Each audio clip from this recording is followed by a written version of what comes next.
hello, my fellow hunters. Haven't we been on quite the journey? From way back when, seeing little snippets of these majestic monsters' lives in pre-rendered cinematics, now we get to see the ecology play out in the best form it's ever been, right in front of our eyes, mid-hunt, dynamically, and a third thing.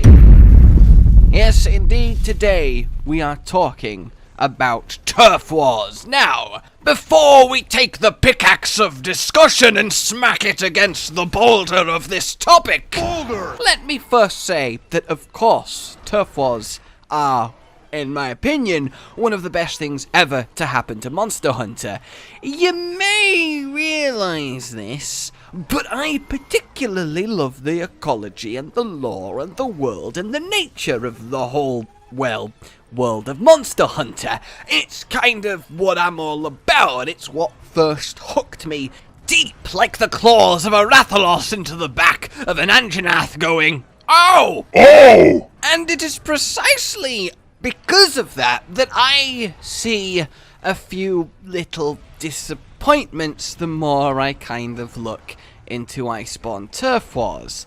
Now again, the Turf War system is a masterful masterstroke, but the potential it holds within is nigh limitless, and I believe it to be rather untapped, or perhaps even lazily executed. But I am loath to say that, to assert it, because if there's one thing that the team behind Monster Hunter aren't, is lazy. The detail and the care and the attention packed into every little bit of this creation is evident in all that is there. But I kinda feel like Iceborne in particular, because I feel like Base World didn't suffer this problem, but then again Base World did have, look, Turf Wars are shiny and fresh, ooh! So maybe it was a thing there too, but I can't help but notice that Turf Wars are very much empty. They are spectacles, they are fun, they are exhilarating, they are exciting, don't get me wrong. But they are certainly empty, and what I mean by that is the monsters that are taking part in them kind of don't matter. Now, not in all cases, of course not. Elaborate. For example, the Diablos one that kicked us off is near perfect. That is how a giant territorial herbivore would make a play for dominance. We see it with goats butting horns. I imagine Triceratops would have done something very similar. It's perfect, and it harkens back to that ecology cutscene of old. But you look at certain other little interactions and they're kind of missing the soul of the monsters taking part. And I'm going to bring up an example, and you're going to immediately go, "Oh," because of me and the example I'm choosing, but bear with me, okay? 1, 2, 3. My darling, I love you, I love you, I love you, I love you, I love you, I love you. Brachydios. Now, I was excited to see Brachydios Turf Wars, so beyond pumped to see him in action, because he fights, well, like... But in Iceborne, in Turf Wars, he just fights like he's forgotten that he's a Brachydios. They have him using just generic brute wyvern turf warage, and he's there trying to grip and pick up monsters with his mouth. His tiny little weak mouth. He doesn't attempt to punch anything at any point. He doesn't use his deadliest and main weapon. He doesn't fight like a Brachydios. There's no slime! Where's the slime? Where is the slime? There's just no fucking slime used! So to put it more specifically, he doesn't fight like a Brachydios would fight a Tigrex. He fights like a brute wyvern generically would fight a pseudo wyvern generically, which obviously serves its purpose. It gives him a technical turf war for the sake of having a turf war, but it's not Brachydios. It's like another spirit possesses him, and it's suddenly he's like, oh, how does this body work? Oh god, I have a mouth, I guess I'll bite. And it's the same with Zinogre. He tries to just toss him around the place with his mouth. In multiple Turf Wars, he actually gets monsters on the ground, but then doesn't go for the finishing Agnactor punch. So it's not like you can say, oh, well, there was never a existing ecology cutscene showing how he would actually fight, like the Diablos ones. They can't just repeat back, because no, there is for him. And you might be sat there, you might be thinking, you might be wondering, buddy, main question I have here, and that is, why does this fucking matter? Okay, what are you doing? Okay, this is, what are you doing right now? Okay, admittedly, I imagine to most people it doesn't matter, because it is fun to see a Brachydios fight, well, the things that he does. It is, of course it is, and I still enjoy it. But to see a monster I love so much not actually act like himself, not use his raison d'etre in combat, deflates so much from the hype that I had of seeing him actively use slime punches live in front of me in a battle against something else. And you see this kind of spattered across a load of other Turf Wars. You have to look at something like Rajang, who, by the way, is the monster with the most Turf Wars out of them all. Well, what can I say? I really just like to fight. He's also the monster with the most victories. I am the champion! Champion Laser! But then you look at his staggering 21 Turf Wars, and you realize that 1, 2, 3, 4, 5, 6, 7, 8, 9, 10, 11, 12, 13, 14, 15, 16, 17, 18 are essentially the same. Are you telling me that a Rajang would fight a Coral Pookie the same way a Rajang would fight a Yangaruga? Would a Nightshade Palumu react to being attacked by a Rajang the same way a Legiana would react? Because no, they wouldn't. They're entirely different creatures with different instincts, different weaponry, different reactions, fight or flight, and they would have that encounter different. Now, don't get me wrong. It would be an inordinate amount of work to give a unique little engagement twixt every pairing of monster. But am I wrong in saying that perhaps no Turf War at all is better than a generic kind of clone copy and paste one? Is seeing a Coral Pookie not engage water jets at any point really better than just seeing him not Turf War? Perhaps. Because look, for me, I'm like, oh my god, there is a Turf War between Rajang and Coral Pookie! Oh my god, that's so cool! Oh, it's just the Rajang and Yangaruga one. Oh.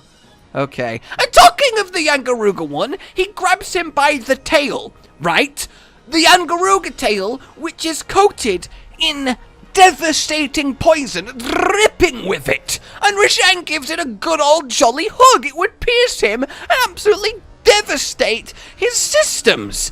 But he just carries on like normal, like he's any other flying creature that he's having a fight with. And again, stuff like Rajang versus Kirin, actually showing him snap the horn, go into Super Saiyan mode for a little bit, that's amazing. That is, well, unique, and is part of their ecology, and it is how those creatures would fight each other. Same with Rajang and Devil Joe. Maybe Rajang and Ruiner too, they have their own little unique scuffle.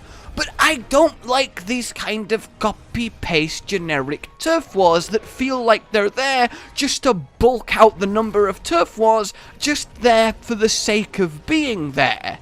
You can answer yourself if you would prefer an army of copy-paste identical animation Turf Wars or just only unique ones. That is going to vary person to person, and it's not inherently the big question here, though I definitely think it's something to address, because I can't deny that more new Turf War pairings showed up that made me go, oh, it's just that one, than made me go, oh, that's badass. And I feel like at that point, you kind of have a problem when excitement is not the main takeaway from seeing a new pair of monsters turf war. Things like seeing a Zinogre fight a Fulguranjanath, and neither one of them engages electricity! They're both electrical monsters, it's how they hunt, and yes, the pair of them are resistant to electricity, but they don't know that! Why do neither of them flare up? Where's the Thunderbug Zinogre? Where is the Crackles Fulguranjanath? I just want to see more biology represented in Turf Wars. I want to see them actually use what they got.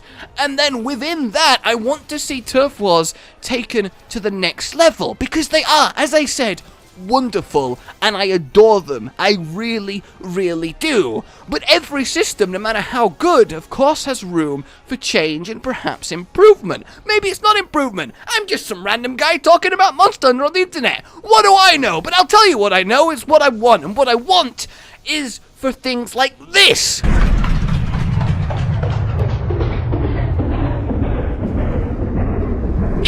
To actually come across in Turf Wars, because why didn't Glavenus fight bloody Rathian? And I want Turf Wars that actually affects the monster in a more profound way.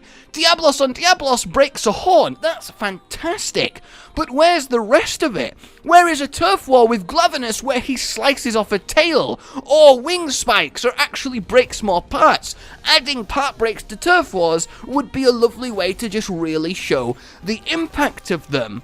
I'd totally be fine as well with a Turf War that absolutely devastates one of the monsters. That great Jagras that's being tossed around by an Anjanath, one of the very first OG Turf Wars that really sold the system, he's not getting up and walking away merrily after that. He is going to be near cripplingly dead. But you also have to look at the actual gameplay mechanic side of it, and if a random monster busts in and essentially kills your target, you're going to be left there like, oh, okay, that was cool, but that's a bit anticlimactic. But then again, are you? Would it not be a neat little moment, at least on random hunts with random combinations of monsters, so it doesn't happen every time, or you can't abuse it for easy farming? Obviously, you'd have to tweak things like that, but at the same time, why is it a bad thing to tactically let one monster annihilate another for you? And that does happen. You have Turf Wars occur to make a hard hunt easier. Furious Rajang, you kind of want him to fight the Runina Gigante, then you got to do a lot less damage to him. But you could take that even further. I want Turf Wars to really let you feel the raw strength of these powerful creatures that go and just do glorious battle against each other. I want things to really be left scarred, or even much worse, from their interaction. Especially Elder Dragons that are that apocalyptically powerful. They have a few Turf Wars against lower tier monsters. Are you really going to complain if a Teostra that you're fighting has a little bump into something like a Dodo Gamma and just one-shots him casually while you're hunting? That would be a really fun little spectacle. So that's kind of where I'm going with this. I think Turf Wars are fantastic, but I think the room for improvement, the potential, is just absolutely astronomically higher than it has reached so far. I want the Turf Wars to respect how the monster is, its biology, its weaponry, its personality, its tactics. I want to see them actually use what they got. Even just to quickly throw it in, a Savage Joe using a Dragon Beam instead of going physical against his Elder Dragon Turf Wars just so we can have a beam struggle, which is badass, don't get me wrong, it's one of my favourite Turf Wars in the entire game, feels a bit weird and out of character for him. So that's kind of where I'm at. I was just curiously looking at all the Turf Wars in the game when I realised there was a few that I've not actually seen yet. I never realised that Brachydios fights Zinogre or Stygian, and then I saw it and I was like, ugh, still letting me down there, Brachydios. And thus, this video was born. And also, I totally want more bond attacks. Silver Rathalos and Gold Rathian should have a quest together, and they totally should have a bond. Why do they not have a bond? That would be so fantastic. Also, more things like Joe picking up other monsters and using them as weapons. That's a really fun little interaction. And by the way, the only monster in the game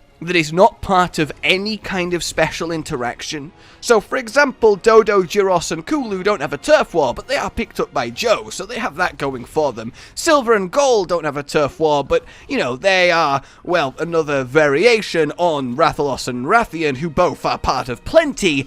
The only creature that doesn't have any kind of representation in anything is Levisioth, so... Ha! Just thought that would be fun to point out there. So, there you go, everybody. Let me know if you agree or disagree or really don't even know what point I'm trying to make in this whole video. That is entirely fair, too. But for now, like you've enjoyed this, subscribe for more, and I'll see you soon. Goodbye.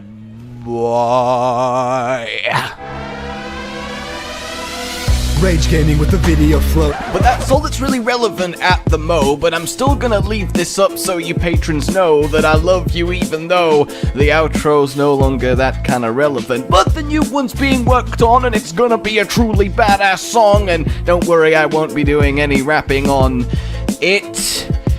I'm gonna go now. This was shit.